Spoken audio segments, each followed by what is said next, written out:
If prompted, enter the Wi-Fi direct password displayed on the printer's control panel or in its documentation.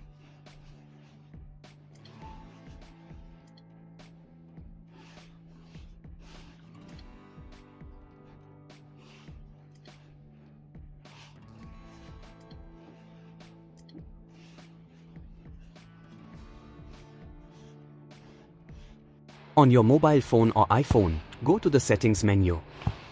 Look for the Wi-Fi settings and turn on Wi-Fi. Wait for your phone to detect available Wi-Fi networks. Look for the network name starting with DirectX XHP. XX represents a unique combination of numbers and letters. Tap on the network name to connect to it. If prompted, enter the Wi-Fi direct password displayed on the printers.